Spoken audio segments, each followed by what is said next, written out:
তো বন্ধুরা কদিন ধরেই না হঠাৎ মালপোয়া মালপোয়া খেতে ইচ্ছা করছিল, তো তাই ভাবলাম যে বাড়িতেই বানানো যাক মালপোয়া।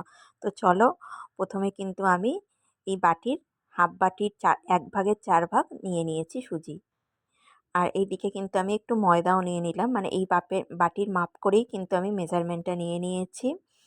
আর এবার কিন্তু আমি দিয়ে দেবো একটু মৌরি, যেহেতু মালপোয়া একটা মুখে দিলে একটা মৌরি মৌরি লাগবে।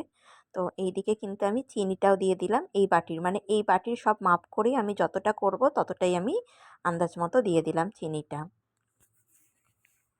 এবার দিয়ে দিচ্ছি হচ্ছে আমি দুধ। দুধ এই যে হাতাটা দেখছো 3-4 হাতা আমি দিয়ে দিচ্ছি। তো পরে লাগলেও কিন্তু আমাদের লাগতে পারে। আর এটা কিন্তু দুধ দিয়ে ব্যাটারটা করলে না বন্ধুরা খেতে কিন্তু আরও বেশি টেস্ট হয়। এইদিকে দেখো আমি কিন্তু ভালোভাবে এটাকে ফেটিয়ে নিচ্ছি, যেহেতু এক হাতে করছিলাম বুঝতেই পারছো একটু প্রবলেম হচ্ছিল। তো তোমরা একটু অ্যাডজাস্ট করে নিও, মানে ভুল কিছু হলে। তো এরকমভাবে কিন্তু আমি ব্যাটারটার মধ্যে যেন কোনো লাম্পস না থাকে এরকমভাবে মিশিয়ে নেব।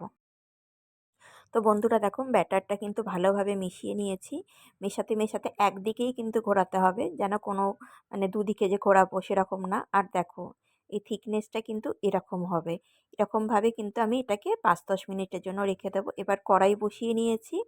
এবার আমি এই যে ব্যাটারটাও আমার রেডি। এবার কড়াইটা একটু গরম হতে দেবো, সাদা তেল দিয়েই মালপোয়াটা ভাজবো। তোমরা সবাই কম বেশি করতে জানো। সবসময় কী বলতো বন্ধুরা, বাইরে থেকে তো কিনে খেতেই পারি, বাট বাড়িতে করলে একটু টেস্টটাও আলাদা হয়, সবাইকে দিলেও খেলেও ভালো লাগে, নিজেরও ভালো লাগে আর সবাইকে দিলেও ভালো লাগে। তো চলো আমি কিন্তু এবার প্রথম ব্যাটারটা দিয়ে দিচ্ছি তেলের মধ্যে। এই যে দেখো সুন্দর করে কিন্তু আমি ব্যাটারটা দিয়ে দিলাম। খুব সাবধানে কাজটা করতে হবে, মানে গ্যাসের ফ্লেমটা কিন্তু একদম জোরেও করা যাবে না, একদম আস্তেও করা যাবে না, মানে মিডিয়াম ফ্লেমে কিন্তু এটাকে আস্তে আস্তে করে ভাজতে হবে। এই দেখো দেখেছো, এই যে আস্তে আস্তে করে কিন্তু মিডিয়াম ফ্লেমে ভাজতে হবে। আর মালপোয়া খেতে কম বেশি কিন্তু আমার প্রচণ্ড একটা পছন্দের পিঠে বলতে পারো মালপোয়া। তোমরা কারা কারা এরকম মালপোয়া খেতে পছন্দ করো অবশ্যই কমেন্টে জানিও। এই দেখো একদিকটা হয়ে গেছে, আর একদিকটাও কিন্তু আমি উল্টে নিলাম। আবার কিন্তু আমি নেক্সট ব্যাটারটাও দিয়ে দিয়েছি, পরের ব্যাটারটাও দিয়ে দিয়েছি। সত্যি কথা বলতে বন্ধুরা সবাই কিন্তু খেয়ে একদম প্রশংসায় পঞ্চমুখ। মানে আমি প্রথমবার বানাচ্ছি মালপোয়া, বাট এত সুন্দর হবে আমি সত্যিই ভাবতে পারিনি। মা, কাকিমা, জেঠিমা সবাইকে করতে দেখেছিলাম, বাট আমি ভাবলাম একবার বানানো যাক। এই দেখো এদিকটা কিন্তু একদম সবসময় বলছি বন্ধুরা মিডিয়াম ফ্লেমে কিন্তু এটাকে করতে হবে আস্তে শীতের আস্তে দিনে না করে। সন্ধে হলেই খুচখাচ খুচখাচ খেতে ইচ্ছা করে, আমার তো এটা ওটা সবসময় খেতে ইচ্ছা করে।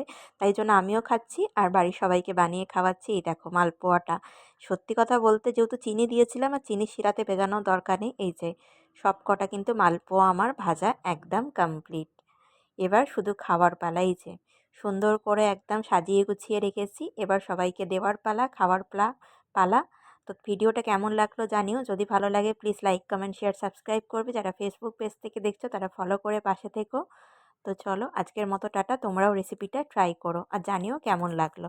টাটা, সবাই খুব ভালো থেকো।